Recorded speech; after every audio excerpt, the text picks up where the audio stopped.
Hello everyone. So today's topic is linear equation in two variables. तो आज तक हमने दो वेरिएबल्स के बारे में बहुत कुछ सुना है, जैसे कि x है, y है, m है, n है, ऐसे बहुत सारे वेरिएबल्स हैं हमारे पास। तो हम इसका इस्तेमाल कब करते हैं? जब हमें दो चीज़ों के बारे में पता नहीं है और हमें उन्हें ढूंढना है। जैसे कि अगर हमें बताया जाए कि हमारे पास दो नंबर्स हैं और उनका सम जो है वो 14 है और वो दोनों नंबर्स क्या है वो हमें ढूंढना है। तो पहले नंबर को हम x लिखते हैं, दूसरे नंबर को हम y लिखते हैं। तो अब x और y की वैल्यू क्या होगी?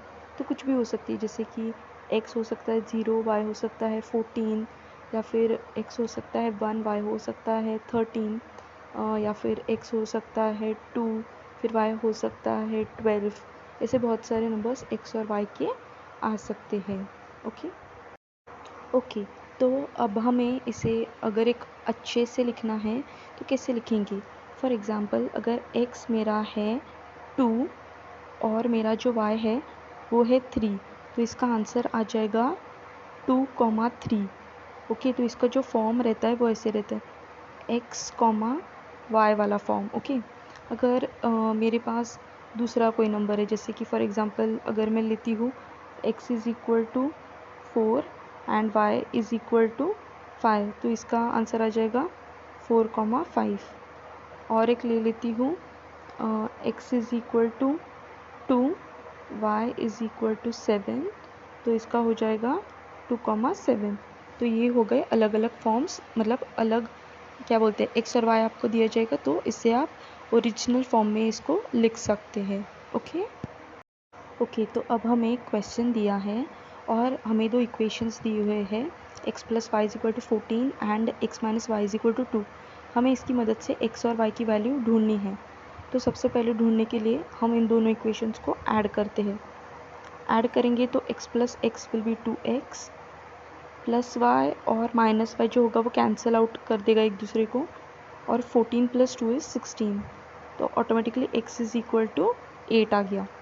अब हमें y की वैल्यू ढूंढनी है, तो इसके लिए हम पहले तो दोनों इक्वेशंस को लिखेंगे वापस, x plus y is equal to 14 and x minus y is equal to 2। अब दूसरी बार आंसर ढूंढने के लिए हम क्या करते हैं, हम सब्ट्रैक्शन करते हैं, दोनों इक्वेशंस को सब्ट्रैक्ट करेंगे। तो x माइनस एक्स, पहले तो ये कैंसिल आउट हो जाएगा, तो ये तो 0 हो जाएगा, और y इधर माइनस है ना तो ये प्लस हो जाएगा, क्योंकि माइनस माइनस बिकम्स प्लस, तो y plus y will become 2y, और इधर 14 माइनस 2 विल बिकम 12, तो automatically 2y is equal to 12 आ जाएगा, और ऑटोमेटिकली हमें मिल जाएगा कि y इज़ इक्वल टू 6। तो इससे हमें x और y की वैल्यू मिल गई है। हमारी x की वैल्यू 8 है और y की वैल्यू 6 है, तो हम इसको 8,6 ऐसे फॉर्म में लिख लेते हैं। ओके, तो अब हमारे पास एक क्वेश्चन है। क्वेश्चन में बोला है कि मदर और सन, बेटा जो है, मम्मी और बेटे का जो एज है उसको ऐड करेंगे तो 45 आंसर आ जाता है। अब हमें पता नहीं कि मम्मी का एज एग्जैक्टली कितना है, तो मम्मी के एज को x लेते हैं, बेटे का एज पता नहीं है तो हम उसको y लेते हैं। तो इक्वेशन हमारा जो है वो बन जाता है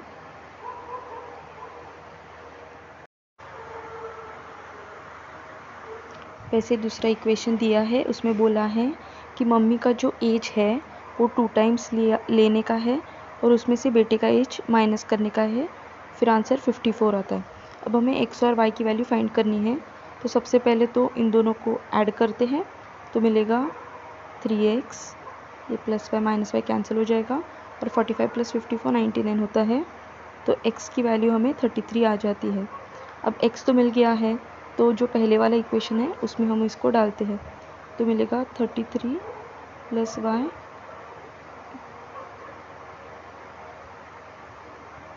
तो इससे हमें पता चल जाता है कि y की जो वैल्यू है वो है 12। इसको आगे जाके ऐसे भी लिख सकते हैं x, y, यानी कि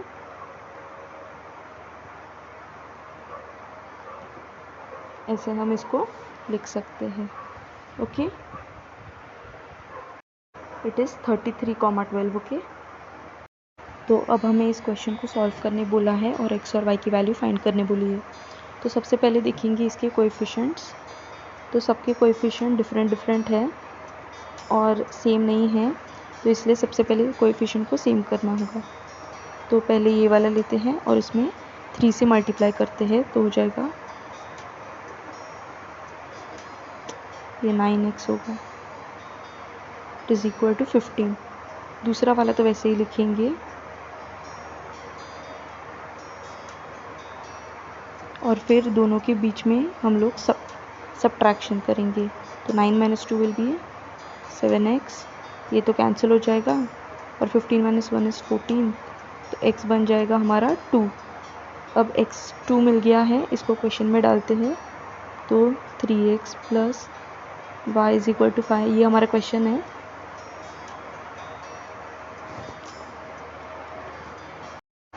तो ये हो जाएगा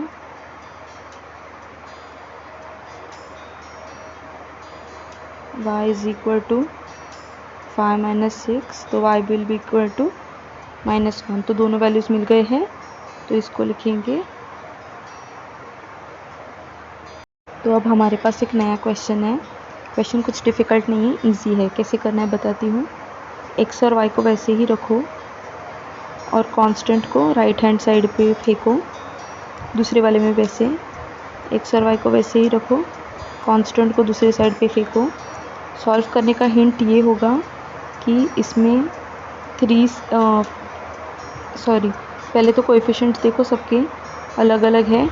सेम करने के लिए क्या करना है, हम लोगों को इधर जो x रहेगा ना, इधर इस सेकंड वाली इक्वेशन को हमें 3 से मल्टीप्लाई करना है, तो हो जाएगा 3y plus 3x is equal to -6। और फिर ये दोनों जो इक्वेशंस हैं जो हमारे सामने दिख रहे हैं, हमें इसको मैं बॉक्स में डाल देती हूँ, इन दोनों को हमें सब्ट्रैक्ट करना है। फिर इससे हमें y की वैल्यू मिल जाएगी, और y की वैल्यू जैसे ही हमें मिलती है, हमें इसको वापस हमारे क्वेश्चन में डालना है या फिर किसी भी एक में डाल देना है। तो इसमें डाल दो। इसमें डालते ही आपको x की वैल्यू भी मिल जाएगी। ओके, ये आपका हिंट हो जाएगा, आपको सॉल्व करना है।